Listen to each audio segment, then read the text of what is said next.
afternoon, viewers, and welcome to episode 7 of On the Line Sports. I'm here with my good buddy, Matt Capitos. How's it going, guys? And today is a very special episode. We're going to be discussing the victorious Millis Hopedale Mohawks for the Division 4A Super Bowl that me and Kappa and Murph behind the scenes are proudly members of.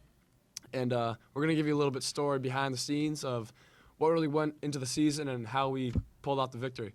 Cap. Alrighty, well, it all starts behind the scenes, preseason, working hard with your team. The preseason and the offseason isn't always the funnest time for everybody, but that's when the bonds happen. You got to become a family then. I mean, I know for a fact I've been playing with Brian since, 6th grade it was? I think it was 6th grade, yeah. But we've been playing other sports for years ago, exactly. So sports. Finally going top. But I mean, you get those bonds. It's like a brotherhood when you're playing the sport of football. Natural facts. That is a natural fact. I mean, there's no one on the field that you wouldn't do anything for. Anything that happens on the field, you got their back no matter what. It's just something that there's a great special gift that sport gives to everybody. Yeah, we've played on this team for 4 years now, and 5 for me, but yeah. Varsity. Okay, I got you. And we've never had a team quite like the 2016 Mohawks. Last year was skill-wise, we had a lot of talent, but we just couldn't mesh it all together and play like a family, which in football and it sounds crazy, but you really have to play like a family. That's all that really matters. And the year before that, same way, and the year before that was okay. Our freshman year was okay, but nothing like this year. And I think it all really it dwindles down to certain things behind the scenes. For example, let's just start off how this co-op even started.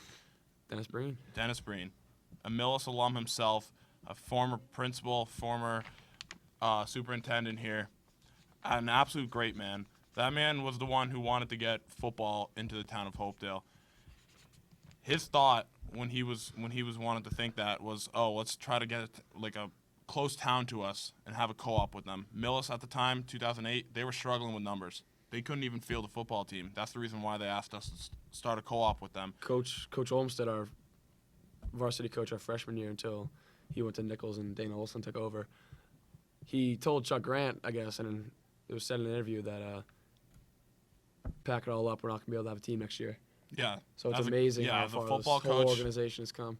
As a football coach, you just hate to hear that. And a lot of people, especially the coaches of football, they live and die it. They will do anything for the sport. Natural facts.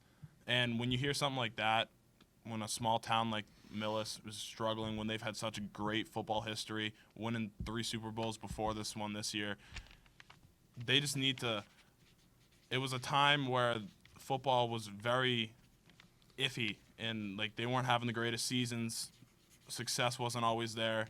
Support, but yet when Hopedale came around and added those few players, it definitely seemed to vamp it up a lot, and there was a lot more attendance at the games, not just of Hopedale guys, but it was just the atmosphere was a lot better. They were definitely a pronounced football team again.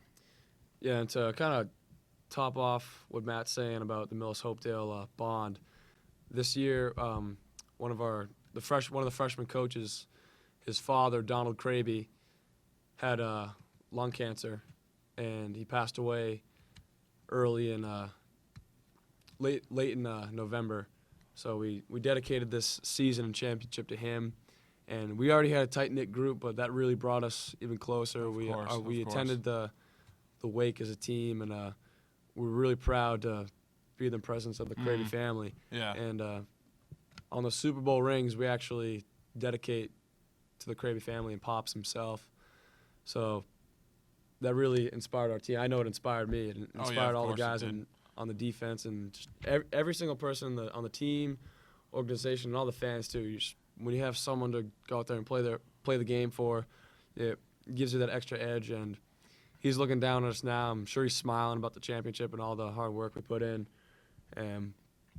Can't say enough about that Kraby family. They live and breathe Millis Hopedale. I know Brian Kraby, the son, he lived in Hopedale for a few years. Yeah, pretty close to us, his kids actually. went here, and I know I saw them at the basketball camp. So they're definitely a Millis Hopedale family, and we're really proud to be able to be a part of Millis alongside Hopedale, and to bring a championship to the Kraby family. Yeah. like all of us players, no matter if you knew Pops well, you know the Kraby family well, that family just had a presence. They were very well known people. I didn't have the closest relationship with Pops. I know that. Because a lot of the juniors now, were on their freshman team. He was one of their coaches. So 2 years ago, he coached the freshman team. This was before he was battling in a tough state. And all those juniors especially had a very close bond with him. And it was definitely tough for the entire team, but for the guys that played under him and played for him. And that year, I'm pretty sure they ended up going, 16-0? 9-0. 9-0, not 16. It was 9-0. They went undefeated. They nicknamed themselves the Force. It was just a great year for them. So those guys were really a tight-knit group with him. Yeah, the Krabies, they're what Millis Hopedale is all about. And even when Pops was sometimes at his lowest point and health-wise, he still managed to come to the games. He'd be sitting there, of course, on the sidelines, and we'd go up to him before the games, the team, and they'd pair He'd give us a great talk. He gave us a great pregame speech when we were playing in the Abington. No, it was Abington and Pope John. So that was the most inspired our team's ever been. Yeah. When he was able to, he had the courage to not only come to the game but give us a pregame speech. So that was one of the highlights of my life. Yeah, of course. Sure, I can speak someone for you too. Someone like that, just giving you that little extra boost before the game is just the little things everyone needs, especially in a sport like football. I think we already had a good team, but to be inspired by Pops, like he did to us, I think that made us a great team and made us go out there and have a reason to play the game we love. So that's all the behind the scenes, and let's talk about let's talk about the season. Let's talk about the actual games. Finishing record of 10-3, tied record for most wins, and yeah, we had a great season this year. Millis Hopedale history. We had a fantastic offensive line with Kevin Pine, left tackle, Ethan Lazar, left guard, Danny Fallon at center, Jerry Crapo at right guard, and Matt Captos at right tackle. And with that great of a line, it makes the receivers' jobs a lot easier. They can get into their routes with more time. And when you have a quarterback like Bryce, oh yeah, that makes the whole. It's just unbelievable watching him play the game. He's fantastic. I think he's the best football player I've ever played with. He can definitely sling the ball, and he knows what to do with it. He's the smartest kid.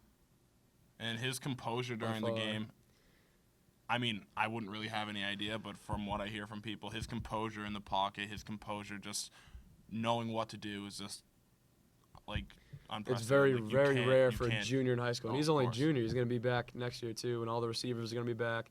Besides this big guy right here. Yeah. Seniors won't be back. And so a lot of guys are coming back. They're looking to repeat.